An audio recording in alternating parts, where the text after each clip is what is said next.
Salut tout le monde, aujourd'hui je vais vous apprendre un peu tous les composants d'un PC.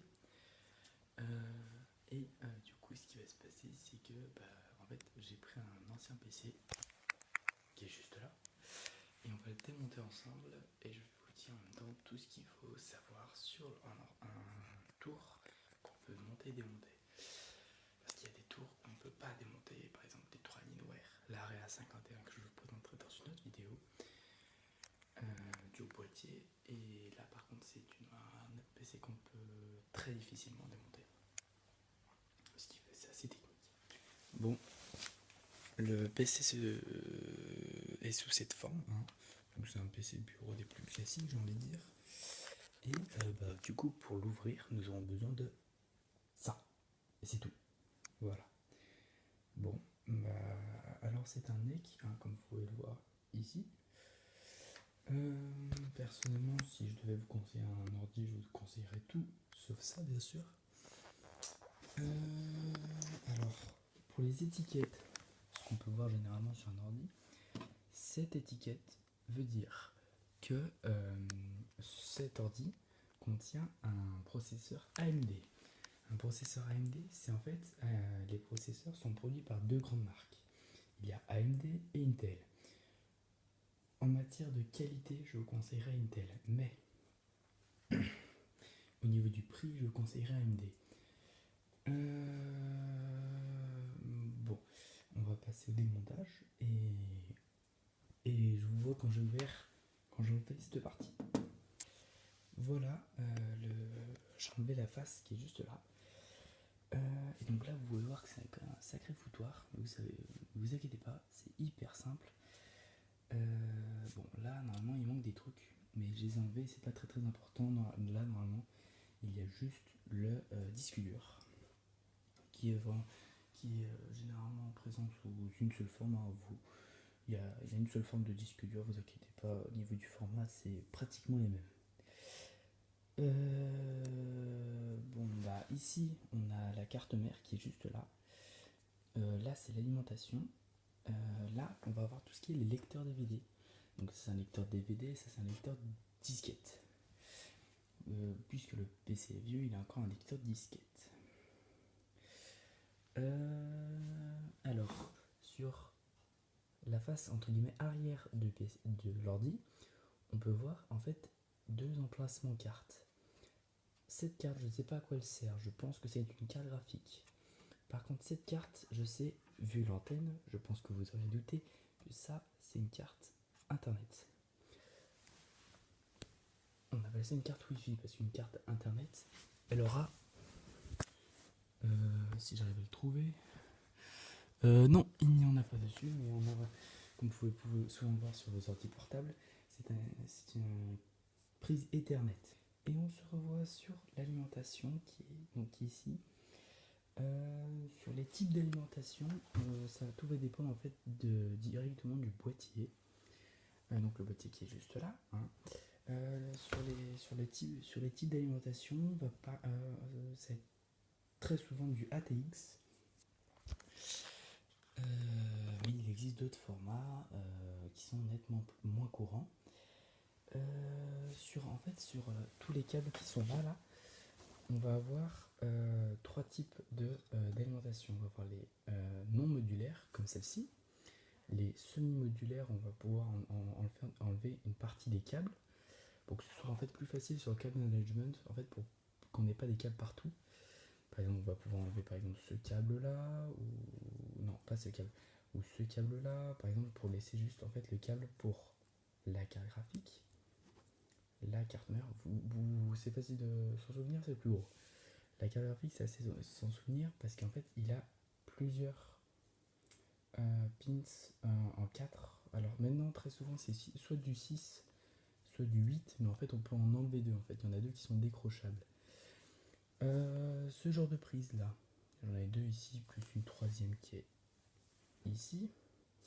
Ce sont des prises en fait qu'on va retrouver très souvent, que ce soit par exemple sur les lecteurs DVD ou les radiateurs des PC.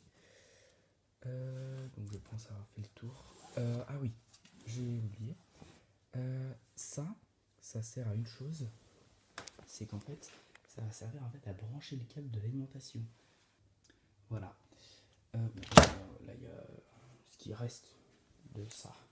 Mais bon. Donc voilà, maintenant on va passer à la carte mère. Et donc du coup là on est sur la carte mère. Ici on va avoir les supports pour des cartes, que ce soit des cartes son, des cartes graphiques, des cartes, des cartes, je sais pas, des cartes Wi-Fi, comme qu'il y a ici. Voilà, avec l'antenne. Hein. Donc là, on va avoir les ports de RAM. La RAM, c'est ça. La RAM, c'est quoi? C'est une barrette qu'on va venir fixer comme cela et qui va en fait permettre de stocker tous les calculs du processeur. Le processeur, il est juste en dessous. Je peux pas le retirer parce qu'il y a le ventilo et le ventilo, en fait, il me faut une pince pour en fait enlever les 4 accroches qu'il y a ici. Donc celle-là qui est juste là. Et en fait, il me faut une pince que je n'ai pas. Ce qui est très dommage. On peut voir ici plein de connecteurs. Que ce soit par exemple pour justement le DVD, le lecteur DVD ou plein d'autres lecteurs de disquettes, plein de trucs. Donc là, on appelle ça justement, ça va être tous les connecteurs qu'il va y avoir à l'arrière. Donc, quand je vous parlais du port Ethernet, il est juste là. C'est là qu'on met normalement un câble qui permet de relier directement Internet à sa box.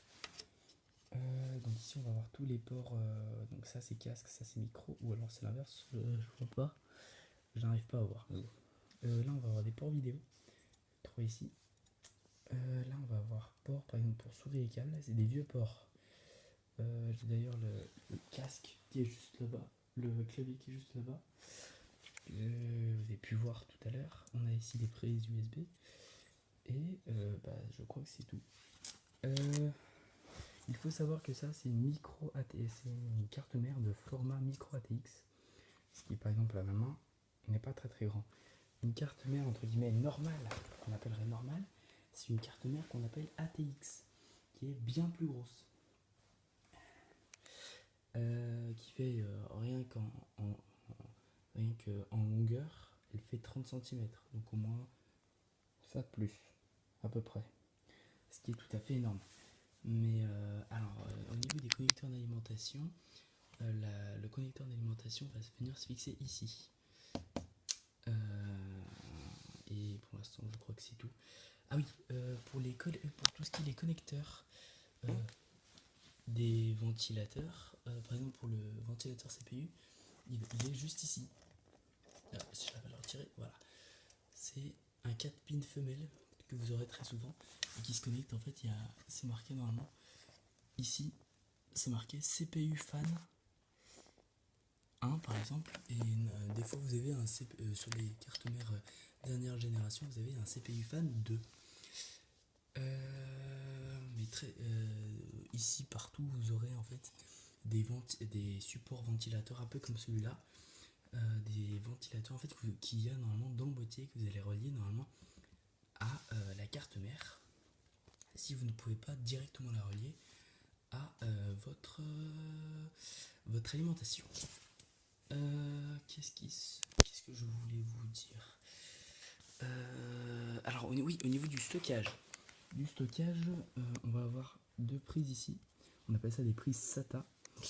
Comme vous pouvez le voir ici, c'est marqué SATA 1 et SATA 2. Ces prises SATA, en fait, on va les relier à un câble qui vont directement au disque dur. Qui, par contre, eux ont besoin d'une alimentation. Comme je vous l'ai dit sur l'alimentation de ces prises-là. Voilà.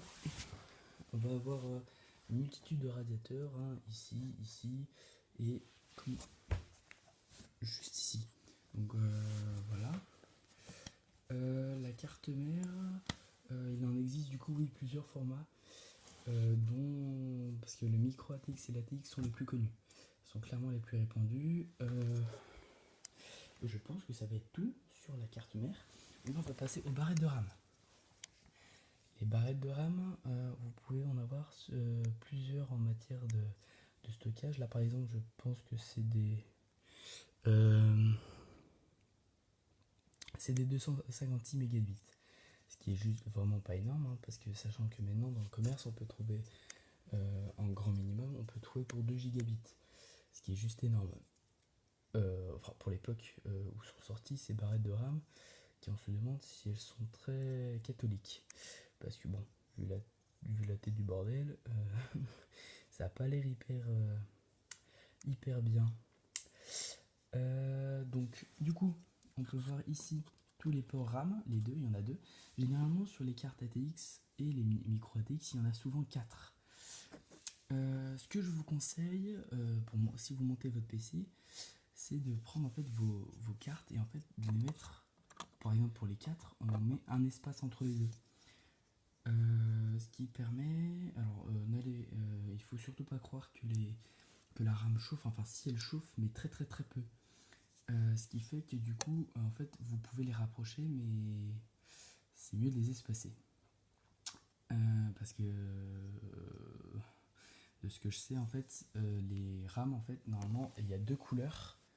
Souvent, il y a deux couleurs sur les 4 ports. Et en fait, par exemple, imaginons, par exemple, pour une MSI, il y aura rouge, noir, rouge, noir. Et en fait, ce que je fais moi, c'est par exemple, je mets mes deux barrettes de RAM, les deux sur les rouges. Ce qui, normalement, entre guillemets, privilégie la RAM. Au niveau des formats des RAM, alors là, par exemple, c'est de la DDR, ce qui est très vieux, assez vieux. Alors maintenant, dans le commerce, vous allez pouvoir trouver de la DDR3, de la DDR4 et de la DDR5. Ce qu'il faut savoir sur les formats de RAM, c'est qu'on peut prendre, en fait, la carte mère va pouvoir supporter entre guillemets un support de RAM. Mais par exemple, si imaginons cette carte mère peut supporter de la DDR3, elle pourra seulement supporter de la DDR3. Vous ne pourrez pas mettre autre chose. Par contre, si elle supporte par exemple de la DDR4, alors vous pourrez mettre de la DDR4, mais pas de la DDR5, mais vous pourrez mettre par contre de la DDR3. Par contre, ouais, il y aura quand même des sacrés problèmes de.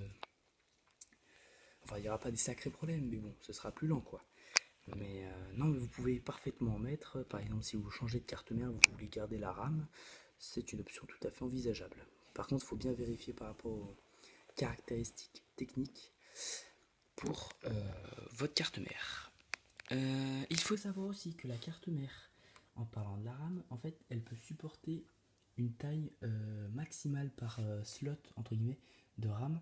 Par exemple, une carte mère micro ATX comme ça, elle pourra supporter maximum 8 Go par slot. Et elle pourra supporter jusqu'à, bon, si on fait le calcul, 2 x 16, 32. Donc elle pourra supporter maximum 32 Go de RAM. Oui, non, oui, j'ai dit une connerie. En fait, ce sera 16 pour les deux. Et si on a 4, ça fait du coup 32. Mais c'est assez restreint sur les micro ATX. Sur les ATX, on pourra les taper beaucoup plus haut.